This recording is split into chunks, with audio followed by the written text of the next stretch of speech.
मैं इस चुनाव को परिवर्तन के तौर पे देखता हूँ। जिस तरह संविधान को बदलने की बात की जा रही थी, उसके खिलाफ में पूरे भारतवर्ष में जनता ने इलेक्शन अपने हाथ में लिया है। और जो पुतिन नीति है, जिस तरह से पुतिन हुकुमशाह बनने जा रहा था, उसी तरह से मोदी जी भी हुकुमशाह बनने जा रहे थे।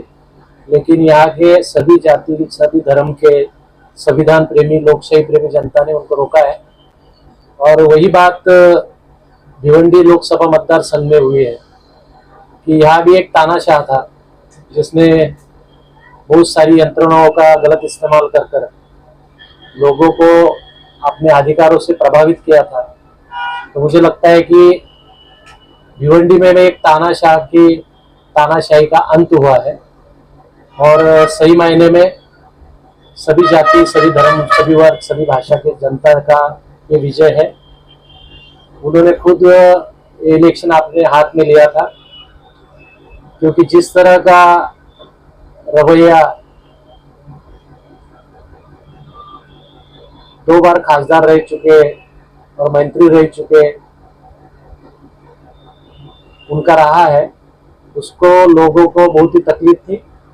और लोगों ने बता दिया कि जनता ही तय करती है किसको कुर्सी पर बैठना, किसको उतारना। इसलिए मुझे लगता है कि किसी भी कैंडिडेट को चुनकर आने के बाद गर्व नहीं होना चाहिए, वो जनता के बीच में रहना चाहिए, जनता का काम करना चाहिए, ना कि उनको तकलीफ देनी चाहिए। पूरे भारतवर्ष में यही माहौल रहा है कि जनता बीजेपी से उब गई थी। जनता चाहती थी कि कोई काम तो नहीं किया जा रहा है, खाली जुमलेबाजी की जा रही है। और भिवंडी की जनता विकास चाहती थी। जो 10 साल खासदार रहे, मंत्री रहे, उन्होंने किसी भी तरह का विकास काम नहीं किया, जबकि भाजपा ने जाति और धार्मिक ध्रुवीकरण करने का काम किया।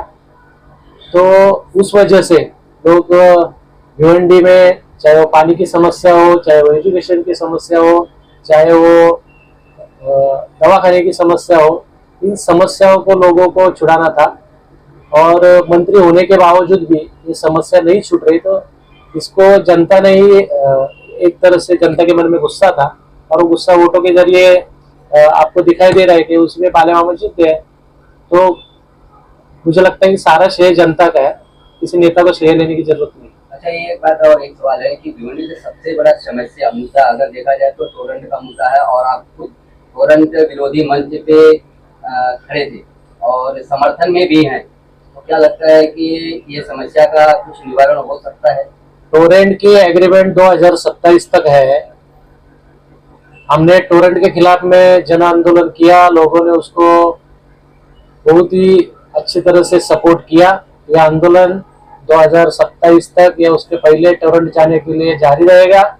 आपको मैं एक बात बता दूं कि जिस तरह से भाजपा गवर्नमेंट ने 285 करोड़ रुपया भिवंडी महानगर पालिका का जो माफ किया टोरेंट कंपनी को, वो वापस करे, इसके लिए मैंने हाई कोर्ट में रिट भी दाखिल की है और जल्द वो रिट चलेगी। और मुझे आशा है कि कोर्ट न्याय देगी। और जिस तरह से 285 करोड़ रुपया जनता का टैक्स का पैसा भाजपा गवर्नमेंट ने टोरेंट कंपनी को दिया है, वो पैसा हम उनसे लेकर रहेंगे और भिवंडी के जनता के हित में वो पैसा खर्चा होगा। उसलिए मैं भी प्रयास करूंगा। और बाला मामा ने जो वादा किया है कि टोरेंट को भगा के रहेंगे, तो जनता का आंदोलन, बाला मामा की पॉलिटिकल पावर और आपका सहयोग, इन तीनों सहयोगों से हम टोरेंट को हटा के रहेंगे।